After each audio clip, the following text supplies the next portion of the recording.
నా పేరు గీత. నాకు పెళ్ళై 10 సంవత్సరాలవుతోంది. నాకు 2 పిల్లలు.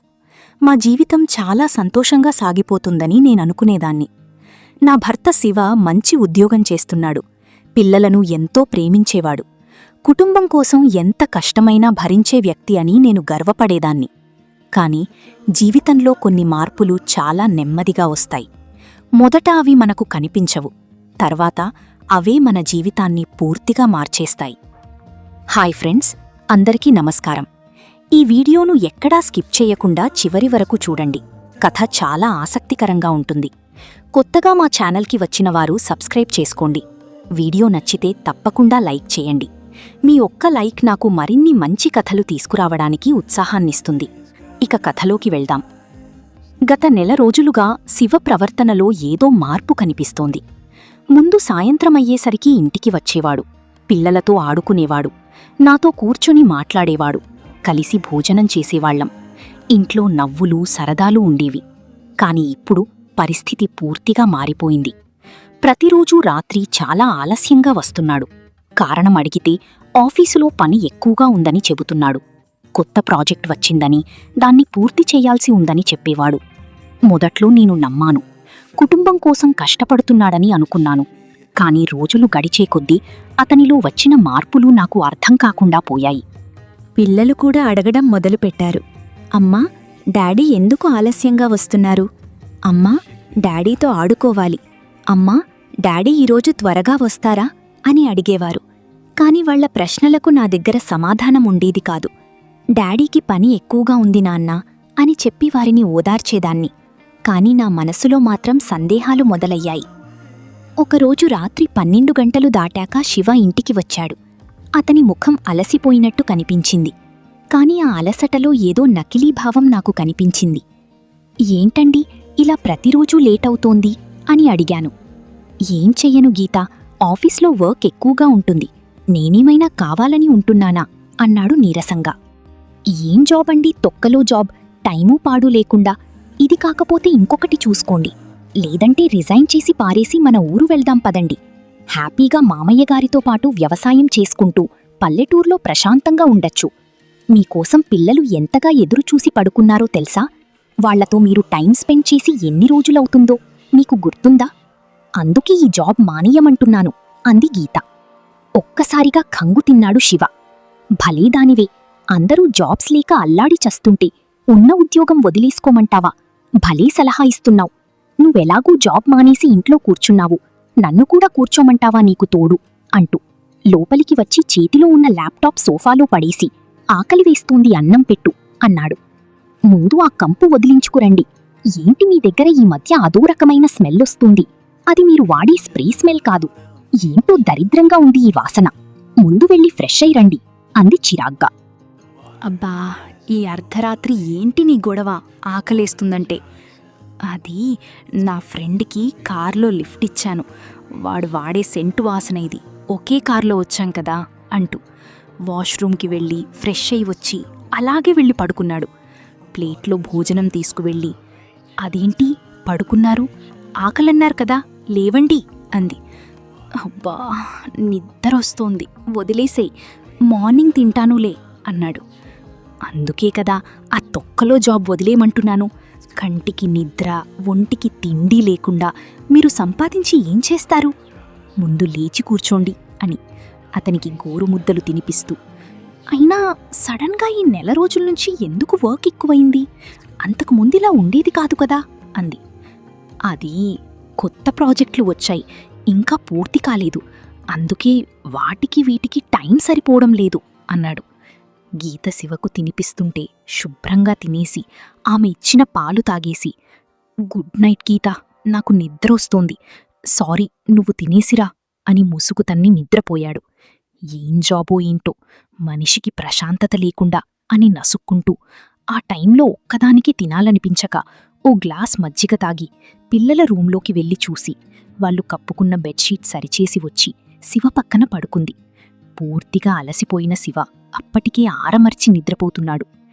ఈ నెల రోజుల్నుంచి కనీసం తనని కౌగిలించుకొని కూడా పడుకోవడం లేదు. అంతకుముందు తను వద్దన్నా వినేవాడు కాదు. ఏదో ఒకటి చేసి తనని రెచ్చగొట్టి మరీ తన దాన్ని చేసుకుని తన కౌగిట్లో ఇముడుచుకొని పడుకునేవాడు. గీతకు కూడా అలా అలవాటైపోయింది.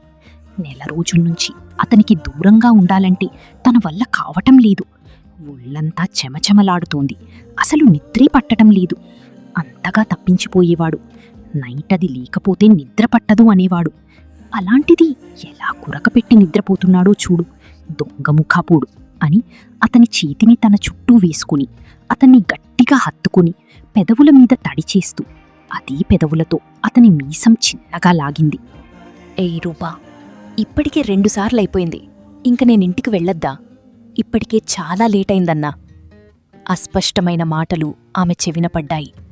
ఒక్కసారిగా ఉలిక్కిపడింది గీత. రూపానా? ఈ రూపా ఎవరు? శివ దారి తప్పుతున్నాడా? ఒక్కరోజు కూడా తనకి దూరంగా ఉండలేని అతను నెల రోజుల్నించి తనను పట్టించుకోవడం లేదు. కనీసం ఓ ముద్దు ముచ్చట కూడా లేదు. ఎవరైనా సరే ఇలా ఉండటం సాధ్యమేనా? పిల్లలతో ఆడుతూ పాడుతూ ఎంతో సరదాగా గడిపేవాడు. అలాంటిది సండే కూడా ఇంట్లో ఉండటం లేదు. అతను వచ్చేటప్పటికి పిల్లలు నిద్రపోతున్నారు. అతను నిద్ర లేచేటప్పటికి పిల్లలు స్కూల్కి వెళ్ళిపోతున్నారు. డాడీతో మాట్లాడి ఆడుకుని ఎన్ని రోజులైందో అంటున్నాడు ఇందాక బంటుగాడు. అంత తీరికలేని ఉద్యోగమేంటో తెలుసుకోవాలి ముందు. అసలా రూపా ఎవరు? రూపా అనే పేరు తలుచుకుంటే ఆమె మనసు సుడిగాలిలో చిగురుటాకులా వణికిపోతోంది. తన భర్త దారి తప్పాడా? వేరే అమ్మాయితో ఏదైనా? ఛీఛీ, అనుకోవటానికి కూడా ఆమెకు మనసు రాలేదు. లేదు, నా భర్త అలాంటివాడు కాదు. నేనన్నా పిల్లలన్నా ఆయనకి ప్రాణం. అలా ఎప్పటికీ చెయ్యరు అనుకుంది. 5 నిమిషాలు గడవకముందే రూపా పేరు మళ్లీ వినిపించింది. అసలీన రూపా పేరు ఎందుకు కలవరిస్తున్నాడు? ఆ పేరు వింటుంటే గీత మనసు అల్లకల్లోలమైపోయింది. తన శివనేనా ఇలా మాట్లాడుతున్నది? తను వేరే అమ్మాయితో ఎఫైర్ పెట్టుకున్నాడా? అందుకే తను నా మొహం కూడా చూడటం లేదు. ఎంత నమ్మకంగా చెప్తున్నాడు, ఆఫీస్లో వర్క్ అది ఇది అని. పిచ్చి మొహం దాన్ని. అతను చెప్పిన మాటలన్నీ నమ్మేశాను అనుకుంది ఏడుస్తూ. ఆమె కన్నీళ్లతో దిండు తడిచిపోతోంది. కాని తన మనసు ఒప్పుకోవడం లేదు. ఏమో, అతను కలవరించాడేమో, ఏదైనా మూవీ చూసి కలలో కలవరించాడేమో, తనే అపార్థం చేసుకుంటోందేమో. నిజం తెలుసుకోకుండా తొందరపడకూడదు అనుకుంది. కాని శివ నోటినుంచి ప్రేమగా రూపా అన్నమాట ఆమె చెవుల్లో ఇంకా మారుమోగుతున్నాయి. అతని ఫోన్ తీసి చూసింది. ఎక్కడా ఆమె పేరు కనిపించలేదు. ఇలా డైరెక్ట్గా ఎందుకు పెట్టుకుంటాడులే, తెలివి తక్కువవాడు కాదుగా అనుకుంది. అసలు ఏం జరుగుతుందో తెలుసుకోవాలి. అప్పటి వరకు అతన్ని ఏమీ అడగకూడదు.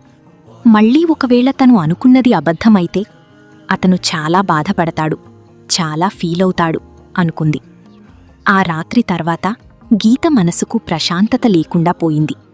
శివ నిద్రలో పలికిన రూపా అనే పేరు ఆమె ఆలోచనల్ని వెంటాడుతూనే ఉంది.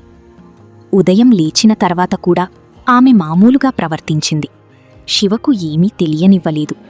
ఎందుకంటే ఆధారాలు లేకుండా ఆరోపించడం వల్ల నిజం దొరకదని ఆమెకు తెలుసు. అయితే ఇప్పుడు ఆమె గమనించడం ప్రారంభించింది. శివ ఎప్పుడు ఇంటినుంచి వెళ్తున్నాడు, ఎప్పుడు వస్తున్నాడు, ఫోన్ కాల్స్ ఎవరితో మాట్లాడుతున్నాడు, ఇంట్లో ఉన్నప్పుడు ఎందుకంత పరధ్యానంగా ఉంటున్నాడు అన్నీ గమనించసాగింది. పిల్లలు మాత్రం తండ్రి ప్రేమ కోసం ఎదురుచూస్తూనే ఉన్నారు. అమ్మా, డాడీ ఈ సండే మాతో బయటికొస్తారా? డాడీకి చెప్పమ్మా, నాకు కొత్త బ్యాట్ కొనిపెట్టాలని. వాళ్ల మాటలు వింటుంటే గీత గుండె ముక్కలవుతుంది. ఎందుకంటే పిల్లలకు తెలియదు వారి తండ్రి క్రమంగా కుటుంబానికి దూరమవుతున్నాడని. ఒకరోజు సాయంత్రం గీత శివ స్నేహితుడు రవికి ఫోన్ చేసింది. మామూలు విషయాలే మాట్లాడింది. కాని మాటల మధ్యలో ఒక విషయం అడిగింది. అన్నయ్య, ఈ మధ్య ఆఫీసులో పని చాలా ఎక్కువగా ఉందట కదా? అవతల నుంచి రవి కాసేపు మౌనంగా ఉన్నాడు. ఎందుకమ్మా అలా అడుగుతున్నావు? ఏమీ లేదన్నయ్యా, రోజూ చాలా లేటవుతోంది కదా. రవి ఆశ్చర్యపోయాడు. లేటవుతోందా? మా ఆఫీసులో అయితే అందరం టైంకి బయలుదేరుతున్నాం. ఆ మాట విన్న క్షణం గీత చేతిలో ఉన్న ఫోన్ జారిపడినంత పని అయింది. అంటే ఇన్ని రోజులు శివ చెప్పింది అబద్ధమా? ఆఫీసులో పని లేదంటే అతను ఎక్కడికి వెళ్తున్నాడు? అయితే నిజమే అన్నమాట. అతనికి ఆఫీస్లో ఎలాంటి వర్క్ లేదు. బయటే ఏదో చెప్పకూడని చెయ్యకూడని వర్క్ పెట్టుకున్నాడు. అందుకే అబద్ధాలు చెప్తున్నాడు అని దోసెట్లో మొహం దాచుకొని ఏడిచింది.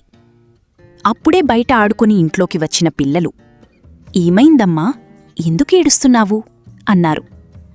ఏడుపు గొంతుతో తల్లి ఏడుస్తుంటే వాళ్లక్కూడా ఏడుపు వచ్చింది. లేదు నాన్నా, అలాంటిదేమీ లేదు. నేనేడవటం లేదురా. కంట్లో పెద్ద దోమ పడింది. అందుకే కన్ను మంటగా ఉంది. కళ్లలోనుంచి నీళ్లు వస్తున్నాయి. నేనేడవటం లేదు నాన్నా అని చెప్పింది పిల్లలకి. ఆ రోజు కూడా శివ లేటుగానే వచ్చాడు. ఆఫీస్లో అప్పటివరకు తెగ కష్టపడి వచ్చినట్టు బిల్డపిచ్చాడు. తనకి హెల్త్ బాగాలేనట్టు. కదలకుండా పిల్లల దగ్గర పడుకుండిపోయింది గీత. ఆమెకు అసహ్యంగా ఉంది శివను చూడాలంటే. గీతా, ఆకలేస్తోంది, అన్నం పెట్టవే అన్నాడు నీరసంగా. ఎందుకుండదు నీరసం? ఒంట్లో ఓపికంతా దాని దగ్గర కరగ తీసుకుని వస్తుంటే అనుకుంది కసిగా. నాకు ఒంట్లో బాగాలేదు. అన్నీ టేబుల్ మీద ఉన్నాయి, పెట్టుకొని తినండి అంది. శివమాత్రం తినకుండానే కొంచెం పాలు గ్లాసులో పోసుకుని తాగి పడుకున్నాడు. గీత మనసుకి బాధగా అనిపించింది. కాని విషయం గుర్తుకురాగానే అతనిమీద పీకల వరకు కోపం వచ్చింది. ఒంట్లో బాగాలేదని పడుకుంది. ఉదయం కూడా లేవలేదు. పిల్లల్ని పిలిచి, నాకు ఒంట్లో బాగాలేదు, మీ నాన్నని లేపండి అని చెప్పింది. వాళ్ళు శివను లేపగానే, ఏంట్రా నిద్రపోనివ్వరు అంటూ లేచాడు. అమ్మకి ఒంట్లో బాగాలేదు, ఇంట్లో పని ఏం చెయ్యలేదు, మమ్మల్ని రెడీ చెయ్యాలి, స్కూల్కి టైం అవుతోంది అంది పాప. టిఫిన్ ఆర్డర్ పెట్టి ఎలాగూ పిల్లలకి స్నానం చేపించాను అనిపించి వాళ్లకి బట్టలు వేశాడు. నీకు జడలు వెయ్యడం నాకు రాదే, మీ అమ్మతో కట్టించుకో అని చెప్పి ఇద్దరికీ పాలు కలిపి ఇచ్చాడు. ఛీ, చండాలంగా ఉన్నాయి, పాలు కలపడం కూడా రాదు డాడీకి అన్నారు పిల్లలు. ఈ రోజైనా ఏదైనా చేస్తేగా. అన్నీ అతని చేతి వరకు అందిస్తోంది. లేచి పాపకు జడలు వేసింది. గీతకు కాఫీ కలిపి ఇచ్చాడు. అతను కలిపిన కాఫీ తాగటం ఇష్టం లేక పక్కన పెట్టింది. డాక్టర్ దగ్గరికి వెళ్దాం, రెడీ అవ్వు అన్నాడు. అవసరం లేదు, తగ్గిపోతుంది, మీరు వెళ్ళండి అంది విసుగ్గా. రెండో మాట మాట్లాడకుండా టిప్ టాప్గా తయారై వెళ్ళిపోయాడు. సాయంత్రం పిల్లల్ని కాసేపు చూసుకోమని పక్కింట్లో అప్పగించి ఇంట్లోకి వచ్చి తన బాడీ ఎక్కడా కనిపించకుండా బురకా వేసుకుంది. స్కూటీ మీద శివ ఆఫీస్కు బయల్దేరింది. శివ ఆఫీస్ వదిలిపెట్టారు. కొంచెం దూరంగా నిలబడి చూస్తూ ఉంది గీత. శివతో పాటు రవి కూడా బయటికి వచ్చాడు. అతన్ని క్యాబ్లో పంపించి ఒక్కడే బయల్దేరాడు శివ. అతని వెనకే గమనిస్తూ వస్తోంది గీత. శివ ఆఫీస్కి తమ ఇంటికి మధ్యలో ఓ అపార్ట్మెంట్లోకి వెళ్ళింది ఆ కారు. కొద్దిసేపటి తర్వాత ఆమె కూడా ఆ అపార్ట్మెంట్లోకి వెళ్ళింది. ఎవరికీ అనుమానం రాకుండా నెమ్మదిగా పైకి చేరుకుంది. శివ ఏ ఫ్లాట్లోకి వెళ్లాడో గుర్తుపెట్టుకుంది. ఆమె గుండెల్లో భయం, కోపం, బాధ అన్నీ ఒకేసారి పోటెత్తుతున్నాయి. దేవుడా, నేననుకుంటున్నది నిజం కాకూడదు అని మనసులో ప్రార్థించింది.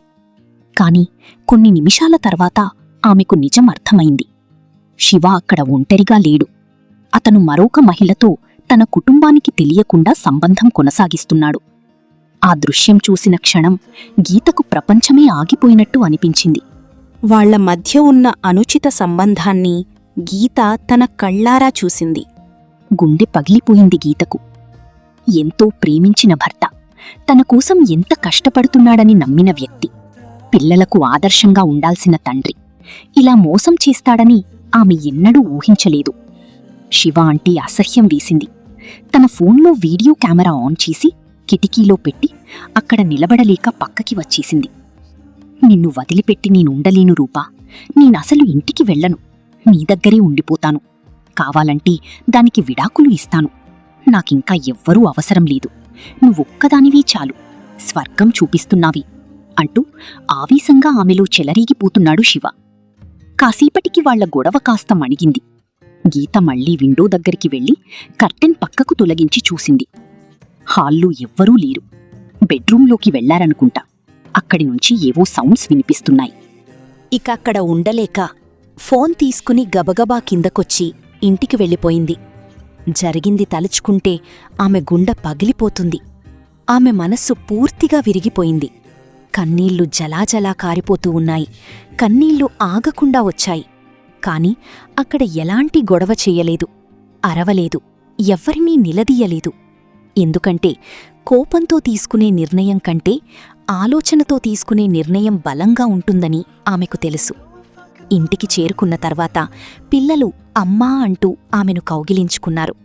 వాళ్ల అమాయకమైన ముఖాలు చూసి గీత మరింత ఏడ్చింది. కాని పిల్లల ముందు కాదు.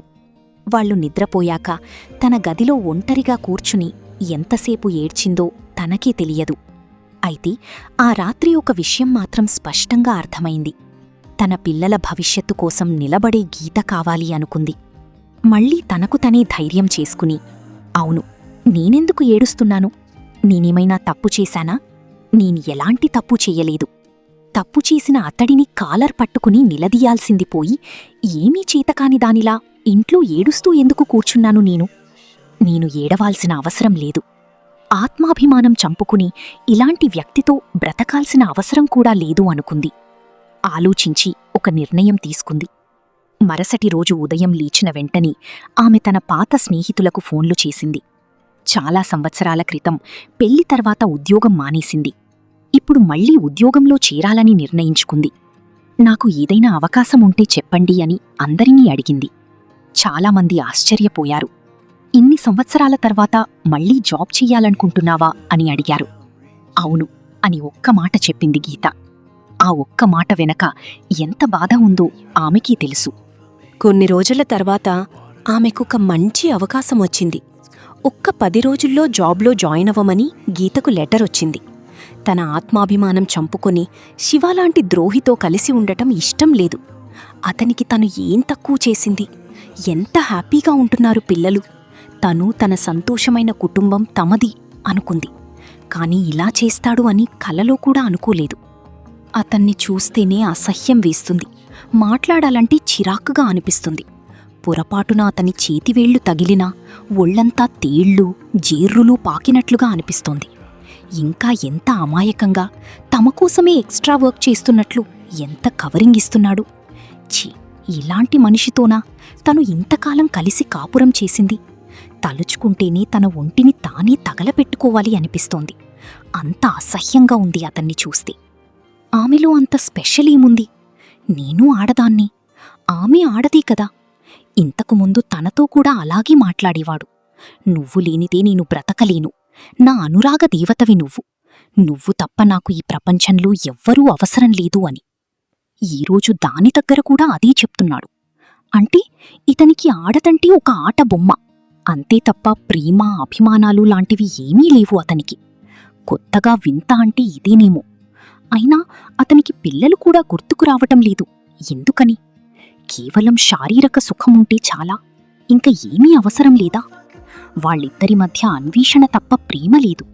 అది తెలియనంత చిన్నపిల్లవాడేం కాదతను. ఈరోజు తనతో ఉంది, రేపు ఇంతకంటే బెటర్ పర్సన్ దొరికితే అతని దగ్గరికి కూడా వెళ్తుంది. ఇలాంటివి అతను పక్కవాళ్లకు నీతులు చెప్తుంటే విన్నా. అంటే ఆ విషయాలన్నీ అతనికి తెలుసు. కాని అతనికి కొత్త కొత్త అందాలు కావాలి. ఇప్పుడు నామీద ముఖం మొత్తింది.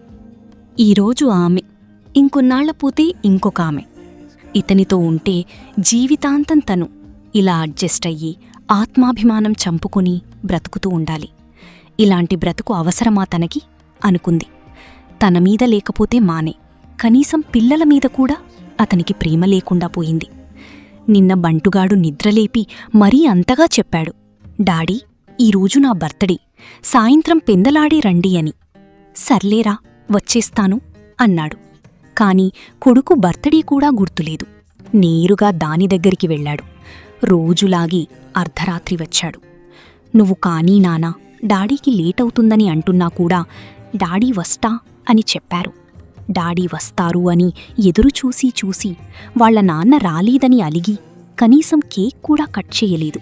పిచ్చి వెధవ. దానితో దొర్లి అర్ధరాత్రి వచ్చిన అతన్ని చూస్తే చంపెయ్యాలి అన్నంత కోపం వచ్చింది తనకి. అన్నం కూడా పెట్టాలి అనిపించలేదు. వెళ్ళి పడుకుంది. అంతకుముందు గారాలు పోతూ తనతో తినిపించుకునేవాడు. అది కనీసం తిండి కూడా వెయ్యలేదనుకుంటా.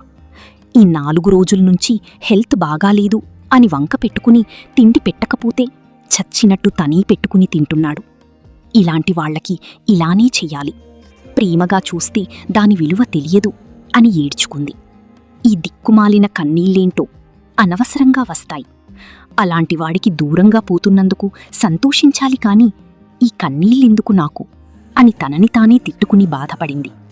కాసేపు ఆలోచించుకుని వెంటనే తల్లిదండ్రులకు, అత్తమామలకి, బావగారికి, ఆడపడుచులకి, అన్నయ్యలకి, అక్కలకి అందరికీ ఫోన్లు చేసింది. ఎల్లుండి ఇంట్లో వ్రతం చేసుకుంటున్నాను అని రమ్మని. వీళ్లంతా తనకి రేపు జవాబు చెప్పవలసినవాళ్లు. తను ఏం చేసినా వాళ్లకి చెప్పాలి. లేకపోతే నన్ను నిలదీసి అడిగే హక్కు వాళ్లకుంది.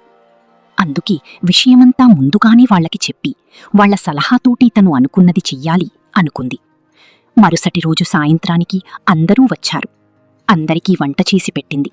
తిని కబుర్లు చెప్పుకుంటూ కూర్చున్నారు. ఏంటమ్మా వ్రతమన్నావు, ఏమీ ఏర్పాటు చేసుకోలేదు అని అడిగారు గీతవాళ్లమ్మ, అత్తగారు. ఏర్పాట్లన్నీ పూర్తయ్యాయండి. వ్రతం రేపు కాదు, ఎల్లుండి అని చెప్పింది. రోజులాగే 12 గంటలవుతుండగా ఇంటికి వచ్చాడు శివ. ఇంటి నిండా బంధువులని చూసి ఆశ్చర్యపోయాడు. ఇదేంటి అందరూ కట్టకట్టుకుని వచ్చారు అన్నాడు. మేము వచ్చాం సరే, నువ్వేంటి ఈ టైం వరకు ఉన్నావు? ఇప్పటివరకు ఏం చేస్తున్నావు అన్నాడు తండ్రి. అది నాన్నగారు, ఆఫీస్లో కొత్త ప్రాజెక్ట్ ఒకటి చేస్తున్నాం, ఎక్స్ట్రా వర్క్ ఉంది, దానికోసం లేట్ అవుతుంది అని చెప్పాడు. అదేంట్రా, ఇందాక ఇంటికి నీ ఫ్రెండ్ రవి వచ్చాడు, నీకోసం ఎదురు చూసి చూసి వెళ్ళిపోయాడు. శివకు ఎక్స్ట్రా వర్క్ ఉందని ఆఫీస్లోనే ఉండిపోయాడు అని చెప్తే అలాంటిది ఏమీ లేదని చెప్పాడు. నువ్వు ఇప్పటివరకు ఏం చేస్తున్నావు అని గర్జించాడు. నాకు కాదు, నా గ్రూప్ వాళ్ళకి ఉంది అని తలదించుకుని అక్కడ్నుండి తన రూంలోకి వెళ్ళాడు. భోజనం చెయ్యమంటే నేను తిని వచ్చాను, నాకేమీ అవసరం లేదు అని అలానే పడుకున్నాడు. ఏంటో అందరూ వచ్చారు, ఎన్ని రోజులుంటారో ఏమో, రేపటినుంచి రూప దగ్గరికి ఎలా వెళ్ళాలి అని అతనికి దిగులు పట్టుకుంది. తర్వాత రోజు అందరూ బలవంతం చేసి అతన్ని ఇంట్లోనే ఉంచేశారు. మధ్యాహ్నం అందరూ భోజనం చేశాక ఇదే సరైన సమయం అనుకుంది గీత. పిల్లలు కూడా లేరు, స్కూల్కి వెళ్ళిపోయారు. అమ్మాయి వ్రతానికి కావలసినవి తెచ్చుకోవాలి కదా, మార్కెట్కి వెళ్దామా అంది గీత అత్తగారు. అన్నీ రెడీగానే ఉన్నాయి అత్తయ్యా, ఇంతకీ ఏమి వ్రతమమ్మా అని అడిగింది అత్తగారు. అది విడాకుల వ్రతం అత్తయ్యా అని గీత శివవైపు చూసింది. అందరూ ఒక్కసారిగా ఆశ్చర్యపడ్డారు. అందరితో పాటు శివ కూడా అదిరిపడ్డాడు. ఏంటి విడాకుల వ్రతమా? ఇదేం వ్రతమే, అసలు ఎక్కడా వినలేదు. నువ్వేదో కొత్తగా చెప్తున్నావు, యూట్యూబ్లోగాని చూశావా ఏంటి అని నవ్వారు వదినలు. అవును వదినా, ఈ మధ్య యూట్యూబ్లో సినిమా చూశాను, మీకు కూడా చూపిస్తాను ఉండండి అని పెన్ డ్రైవ్ టీవీకి కనెక్ట్ చేసింది. శివకు ఏదో నెగటివ్ ఫీలింగ్ కొడుతోంది. ఈ మధ్య గీత ప్రవర్తన చాలా తేడాగా ఉంటోంది, తనని పట్టించుకోవటం లేదు. ఆడది ఇంట్లో ఉండేది, అదేం తెలుసుకుంటుందిలే అనుకుని మనసులో నవ్వుకున్నాడు. కాని ఆ నిర్లక్ష్యమే తన కొంప ముంచిందా? కొంపతీసి అనుకున్నాడు. విడాకులు అనగాని అతనికి ముచ్చెమటలు రాసాగాయి. టీవీలో మూవీ స్టార్ట్ అయింది. ఓ 10 నిమిషాలు మూవీ అయిపోయాక సడన్గా స్క్రీన్ మీద శివ కనపడ్డాడు. అతను ఎక్కడో అపార్ట్మెంట్లోకి వెళ్తున్నాడు. అందరూ ఆసక్తిగా చూశారు. ఓ ఫ్లాట్ దగ్గరికి వెళ్లి కాలింగ్ బెల్ కొట్టాడు. ఎవరో తలుపు తీసినట్లున్నారు. లోపలికి వెళ్లి తలుపు వేసుకున్నాడు. అదేంట్రా, ఎక్కడికి వెళ్తున్నావ్రా? అయినా సినిమా మధ్యలో నువ్వొచ్చావేంటి అంది తల్లి. శివకు ఆపటికే చెమటలతో ఒళ్లంతా తడిసిపోతోంది. గుటకలు మింగుతూ ఇంకేం చూపించబోతుంది ఇది అనుకున్నాడు. స్క్రీన్ మీద కనిపిస్తున్న దృశ్యానికి అందరి నోళ్లు వెళ్లపెట్టారు. ఆడవాళ్లు గబుక్కున కళ్ళు మూసుకున్నారు. మగవాళ్లు కూడా చిరాక్కా మొహాలు పక్కకు తిప్పుకున్నారు. మాటలు మాత్రం వినిపిస్తున్నాయి. నువ్విచ్చినంత సంతోషం నాకు ఇంతవరకు ఎవ్వరూ ఇవ్వలేదు. నిన్ను వదిలిపెట్టి నేను వెళ్లను. నీకోసం నా పెళ్ళానికి విడాకులిచ్చేస్తాను. శాశ్వతంగా మనిద్దరం కలిసుందాం. అప్పుడిక మనకు అడ్డీ ఉండదు. ఇంకా అలా ఎన్నో డైలాగులు. అన్నీ వాళ్లు విన్నారు. నట్టింట్లో కార్పెట్ మీద పందుల్లా పొర్లుడుతున్న వాళ్ళద్దర్నీ చూసిన వరకు చాలు, ఇక ఆపేయమ్మాయి, చిరాక్క అత్తగారంది. టీవీ ఆఫ్ చేసింది గీత. ఇదే అత్తయ్య నా విడాకుల వ్రతం. ఇప్పుడు నన్ను ఏం చెయ్యమంటారు? ఓ ఆడదానిగా మీరే నాకు న్యాయం చెప్పండి.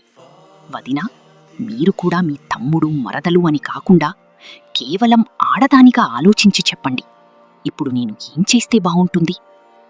ఈ తతంగం ఈరోజుది కాదు, నెల రోజులు పైగా జరుగుతూ ఉంది. నా కోసం, నా పిల్లల కోసం ఏదో త్యాగం చేస్తున్నట్లు, మా కోసం పాటుపడుతున్నట్లు రోజూ అర్ధరాత్రి వరకు ఎక్స్ట్రా వర్క్ చేసొస్తున్నాను అని చెప్తున్నాడు. నేనేమో పిచ్చి మొహందాన్లా అదంతా నమ్మి అక్కడ దాంతో పొర్లి వచ్చిన ఈయనకి అయ్యో మా ఆయన ఎంత కష్టపడి వచ్చాడు అని ముద్దలు కలిపి తినిపించి కాళ్ళు పట్టి ఒళ్ళు పట్టి సేవలు చేస్తున్నాను. నా అంత దౌర్భాగ్యురాలు ఈ ప్రపంచంలో ఎక్కడైనా ఉంటుందా అంది.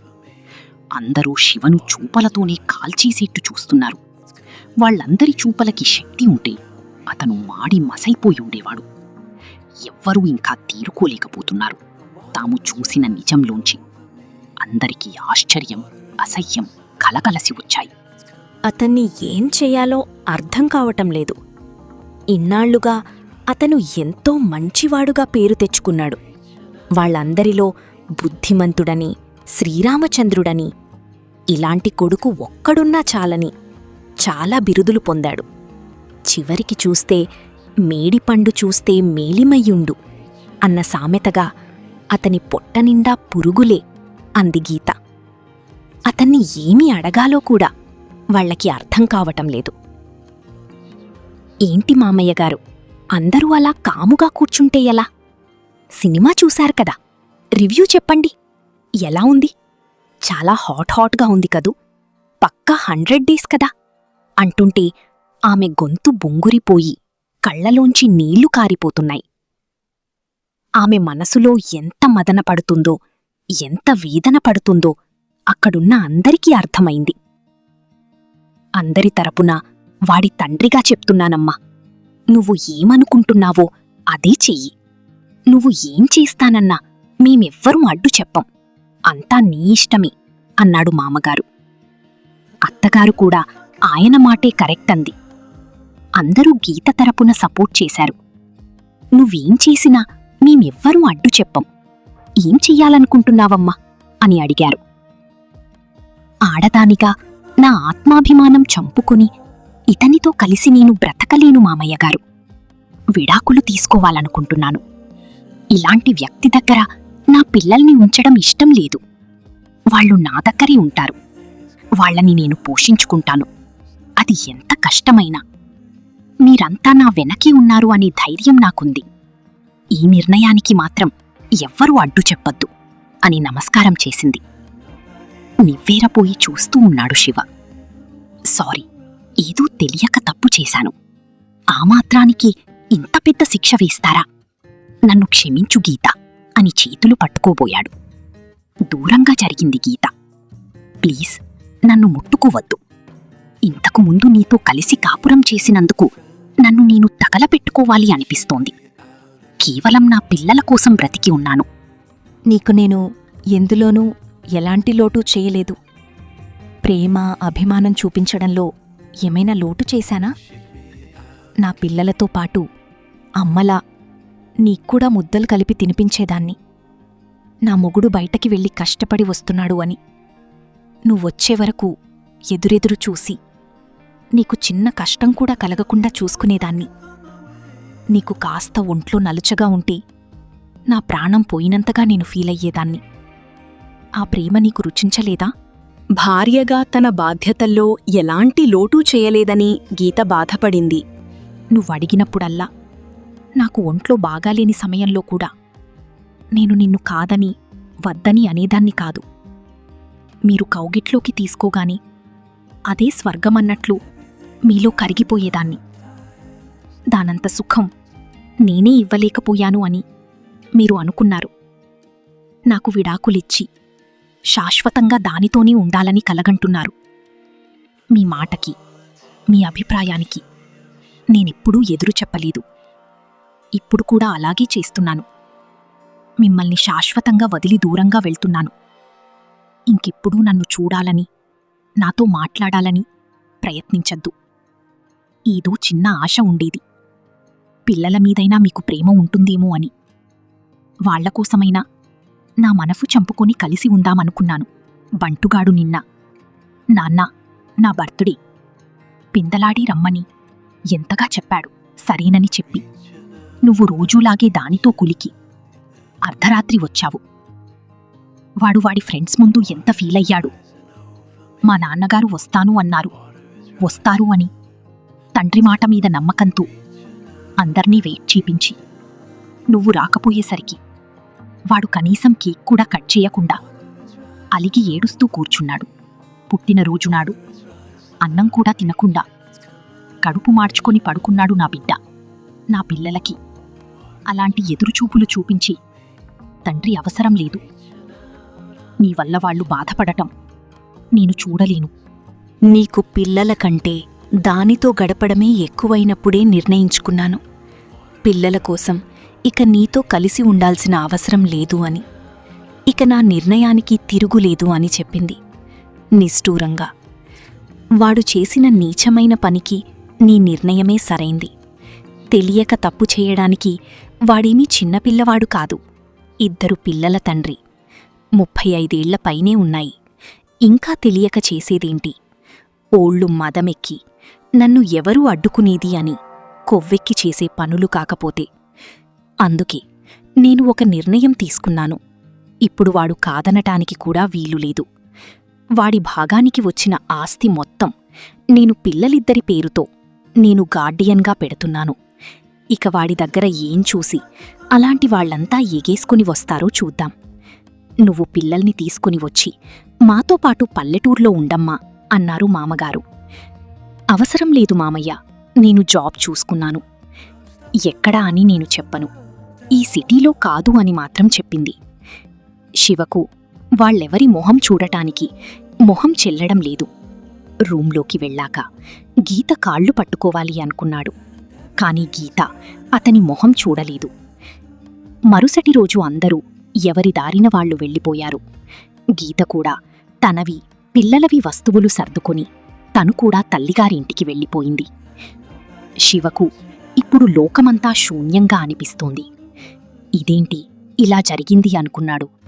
కాని అది 2 రోజులు మాత్రమే. తను చేసిన తప్పు మర్చిపోయి అందరిమీద కక్ష తీర్చుకోవడానికి రూపను నేరుగా తన ఇంటికి తెచ్చిపెట్టుకున్నాడు. ఇది నా ఇల్లు కాదు కదా డార్లింగ్, నేను ఇక్కడ వచ్చి ఉంటే మీ వాళ్ళు వచ్చి వాళ్ళు ఇష్టం వచ్చినట్లు తలకో మాట అంటారు అంది. దాంతో శివ ఆ ఇంటిని రూప పేరు మీదకి మార్పించేశాడు. అతని దగ్గర ఉన్న సేవింగ్స్ మొత్తం చిన్నగా గుంజుకుంది.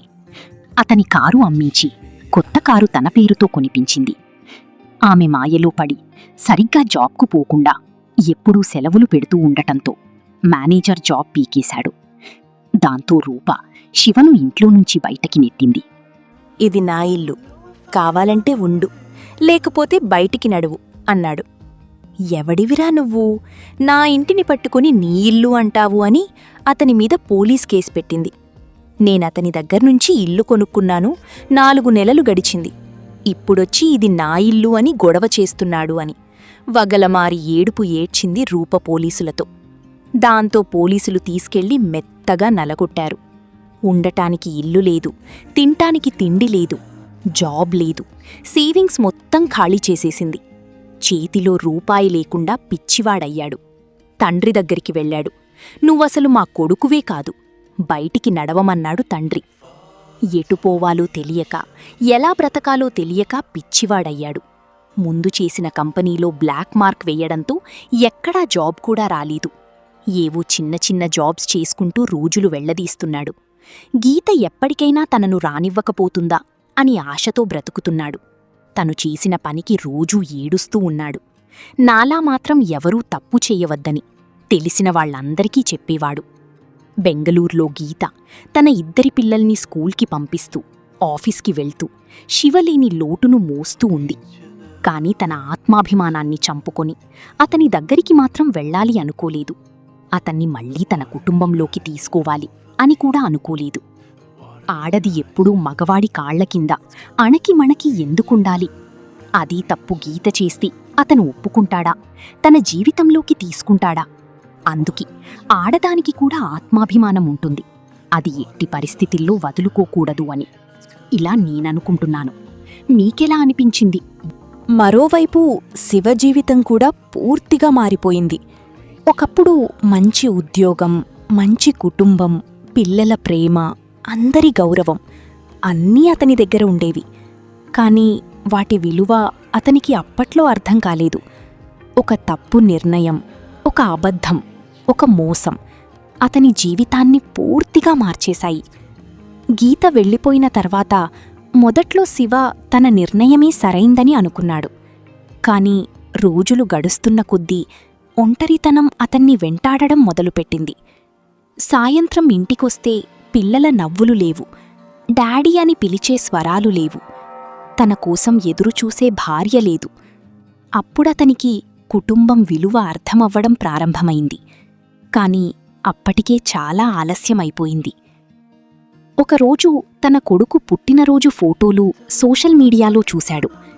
గీత పిల్లలతో కలిసి నవ్వుతూ కేక్ కట్ చేస్తున్న ఫోటో.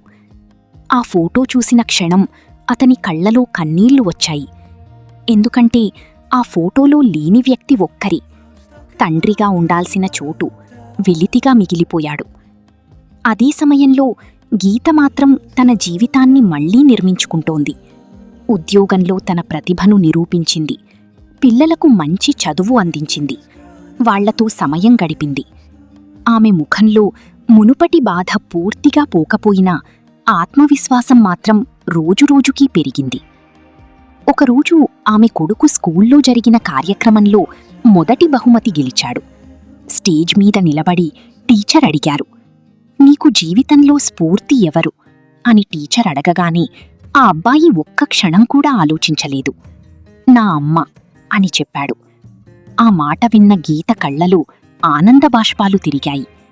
ఆ రోజు ఆమెకు అర్థమైంది, తాను ఓడిపోలేదు, తాను గెలిచింది. ఒక భర్తను కాదు, తన ఆత్మవిశ్వాసాన్ని, తన ఆత్మగౌరవాన్ని, తన పిల్లల భవిష్యత్తును. కొన్ని సంవత్సరాల తర్వాత ఒకరోజు శివ అనుకోకుండా గీతను చూశాడు. ఆమె పిల్లలతో కలిసి సంతోషంగా నడుచుకుంటూ వెళ్తోంది. ఆమె ముఖంలో ప్రశాంతత ఉంది, ఆత్మవిశ్వాసముంది. కాని అతని వైపు చూసినప్పుడు ద్వేషం లేదు, కోపం లేదు, కేవలం పరాయివాణ్ణి చూసినట్టే చూసింది. అదే శివకు పెద్ద శిక్షగా అనిపించింది. ఎందుకంటే ఒకప్పుడు తన ప్రపంచమంతా అయిన వ్యక్తి ఇప్పుడు తన జీవితంలో ఒక జ్ఞాపకంగా మాత్రమే మిగిలిపోయింది. ఆ రోజు ఇంటికి వెళ్లిన తర్వాత శివ చాలాసేపు ఆలోచించాడు. మనిషి జీవితంలో డబ్బు, అందం, తాత్కాలిక ఆకర్షణలు అన్నీ ఒకరోజు పోతాయి. కాని నమ్మకం, ప్రేమ, కుటుంబం వాటి విలువ పోయిన తర్వాతే తెలుస్తుంది. అప్పటికి తిరిగి తెచ్చుకోవడం చాలా కష్టం. అందుకే తెలియక చేసిన తప్పుకు క్షమాపణ ఉండొచ్చు, కాని తెలిసి నమ్మకాన్ని మోసం చేస్తూ చేసిన తప్పుకు ఫలితం తప్పదు. గీత తన జీవితాన్ని గెలుచుకుంది. శివ తన తప్పు నుంచి ఒక చేదు పాఠం నేర్చుకున్నాడు. తెలియక చేసిన తప్పుకి క్షమాపణ ఉంటుంది, కాని తెలిసి కావాలని చేసే తప్పుల్ని ఎందుకు క్షమించాలి? ఇదంతా ఆలోచిస్తూ గీతలో కూడా మార్పు రాలేదు. రూప బయటకి నెట్టింది కాబట్టి అతను బుద్ధి తెచ్చుకున్నాడు. కాని అతని బుద్ధిలో మాత్రం మార్పు రాలేదు. అవకాశమొస్తే మళ్లీ తప్పు చేయటానికి అలాంటి వాళ్ళు ఎప్పుడూ సిద్ధమే. అందుకే గీత చేసిన పని నాకు మంచిది అనిపించింది. మరి ఈ కథ గురించి మీ అభిప్రాయం ఏమిటి? గీత తీసుకున్న నిర్ణయం సరైనదేనా? ఇక్కడితో ఈ కథను శుభం చేస్తూ మరి మీకేమనిపించింది ఓ చిన్న కామెంట్ ద్వారా తెలియజేయండి.